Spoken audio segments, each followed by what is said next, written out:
Stephen, you were here 26 years ago wearing a 10 jersey the last time the Brumbies won in Christchurch over the Crusaders. How does it feel to have that same feeling as a coach? Pretty special. We spoke about it a little bit this week.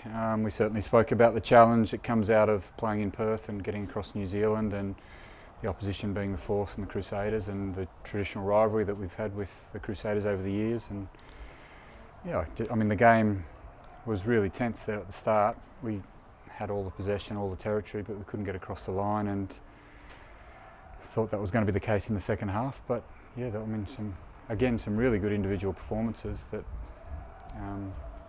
capitalised on some opportunities that presented in that second half that we didn't think would present. Was there enough there, when you reflect back to last week in the Force, that the side was capable of something like that? We certainly had our most experienced team out on the field for the Force game, and we had a bit of continuity going into that game out the back of the Waratahs' second trial.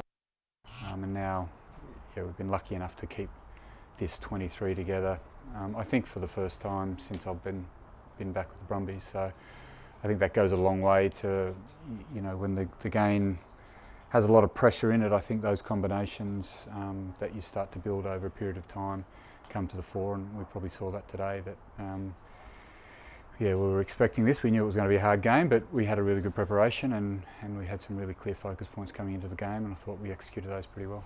What does it say about the character of the team when they were mounting that comeback, wind at their backs, 31-24 game in the balance, to not only seal the result but make a real statement and put 50 on a team of this quality?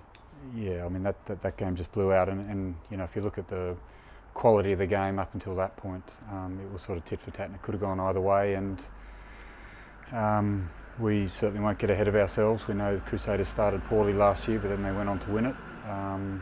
And we also know that there's a lot of things that we could do better in that first 20 minutes. And their defence was outstanding, and I think that's the usual Crusaders that we see throughout Super Rugby, is that dogged determination around the breakdown and defensively, and putting pressure on the opposition through that space. And we certainly saw it in the first 20. So yeah, we won't get ahead of ourselves. We'll just make sure that we'll enjoy this. Slip's 200th game.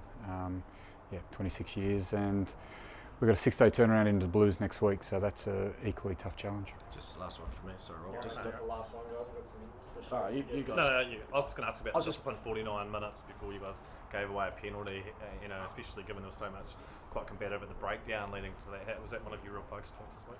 I think, look, you probably have to look at that first half and go, they just had no possession. We had all the possession. I think it was 6-0 before the first penalty went against us. And a lot of that comes when you've got ball in hand, and they just didn't have the ball in hand. So yeah, I'm not going to read too much into that, but certainly defensively we spoke about not giving them access inside the 22 by being quite disciplined, and yeah, we still gave away a few penalties in that second half, but I thought our D-zone defence was outstanding. Right. Yeah. Sum that up, Ryan. How you feeling? Yeah, stoked.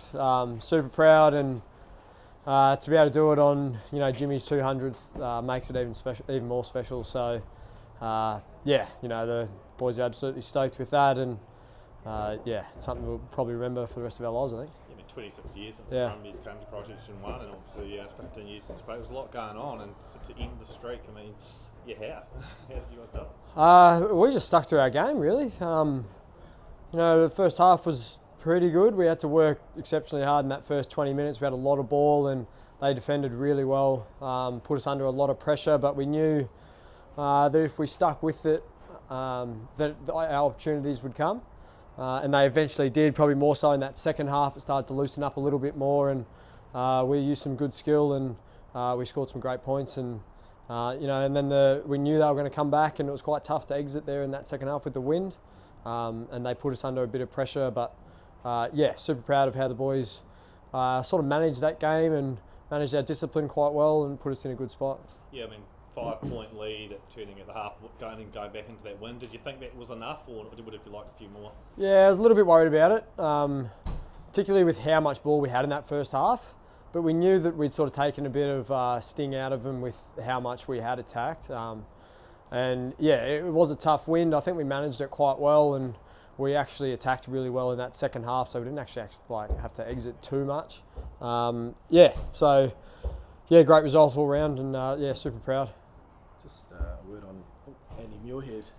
Yeah. How well's he going at the minute? Yeah, really good. He had an absolute cracker today, and that's probably leads into why we didn't have to exit too much, was how well he counter-attacked for us and sort of controlled the back. And yeah, he's very elusive, you know. Not many people talk about him, and yeah, he's doesn't look like much, old Andy, but he does some stuff that's pretty incredible, and he did that again this afternoon.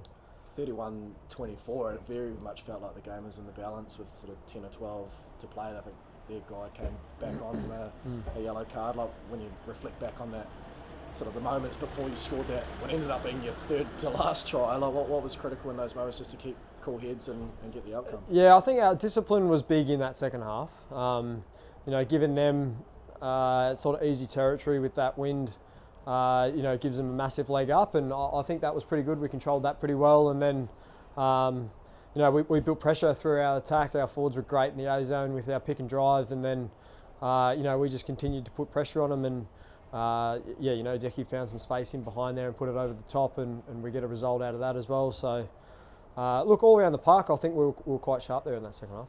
Just lastly, you'd played the Crusaders before, obviously, and there's a fair bit of class there. So would you say it's obviously far too early to write them off or anything? They're still a very good team.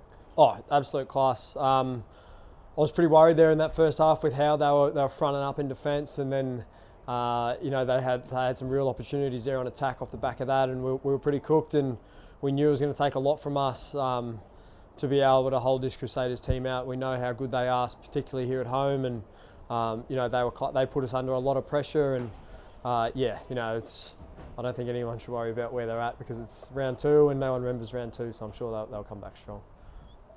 Well done all the same. Thanks.